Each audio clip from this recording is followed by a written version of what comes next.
we can't just look at it from the individual perspective. We have to look at the collective. And they understood that right away. So I was on board and super excited about it. And then I immediately panicked and I was like, wait a minute, I can't do this. I cannot do this on my own. Like me, no way, I'm not the one. And I instantly thought of Ben and I was like, there's no way that I can do this without Ben.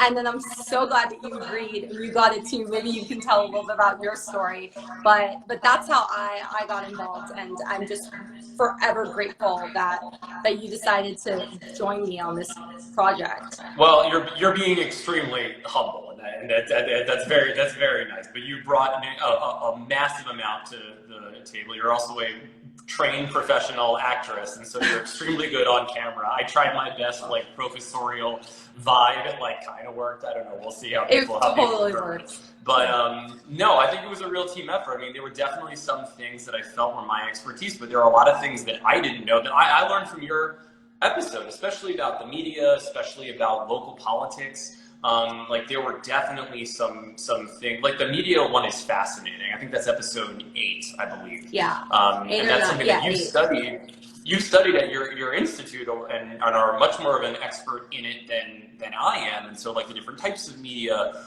you know, what to look for. Like there's a lot of really good information in that episode. I mean, all the episodes are great. And what I think is cool about this is that it's both like a flashback to government class, like it's everything you need to know about the federal government. It's also a lot of the stuff you need to know about your state government and local government, but then it also like throws in media and voting. So it really is like, it's a lot of government. It's also just like general education. Like people need to know, you know, what they should look for, and if their, you know, sources they're reading are too biased in one direction versus another direction. It's sort of just like basic learning skills. I mean, honestly, if a lot of people had, you know, watched episode 8, I think we may be in a better place right now with like vaccine disinformation. That's my own personal thought, but it's really, you did a great job with that episode.